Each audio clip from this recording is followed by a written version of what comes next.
does in the next session of our service. Elder Steve.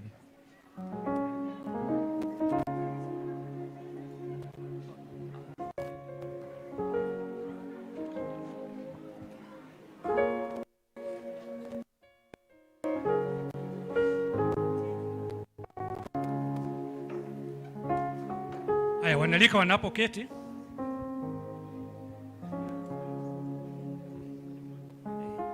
Ndio tuweze kujitayarisha na wasalimu katika jina la Bwana. Bwana asifiwe kanisa. Praise God. Asante sana na washukuru sana kwa sababu ya kuja ili tuweze kumwona Ngigi ambaye kati ya ile miaka 14 tumekuwa parish, ameweza kufanya kazi kubwa sana hiyo tano. Na iko kiwa modo akairona meteri yake atia ni nyomoiga Ngai ni mwega ni undu wa niseme tu member wetu Honorable Jane kwa kuweza kutuletea the DP elect. Yes, His Excellency Honorable Gachagua ambaye sisi ndio tulichagua na tunamtabua.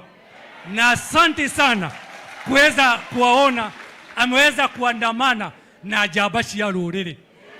Ithuĩ tũtiagagĩrwo na nĩkĩo tũraiga Ngai witũ nĩ aiguaga. Gaka no karũgendo kanini tunakuja kuimaliza. Ni hivi tu karibuni. Ngai nĩ mwega.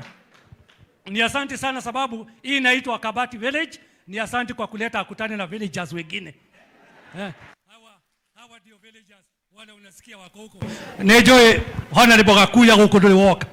Na asante sana leo umeona vile tunakaa. Na Mheshimiwa His Excellency ni kuambia ground iko sawa.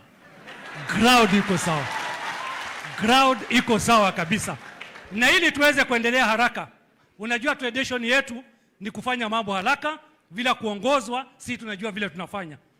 Tunaanza na members wetu. Tutaanza na moderator wa Presbytery, yeye ndiye atakuwa wa kwanza na spouse, na kama kuna members wengine wa Presbytery watakuja nyuma yake, mchungaji na the spouse tafadhali takuja juu tutawasalimia.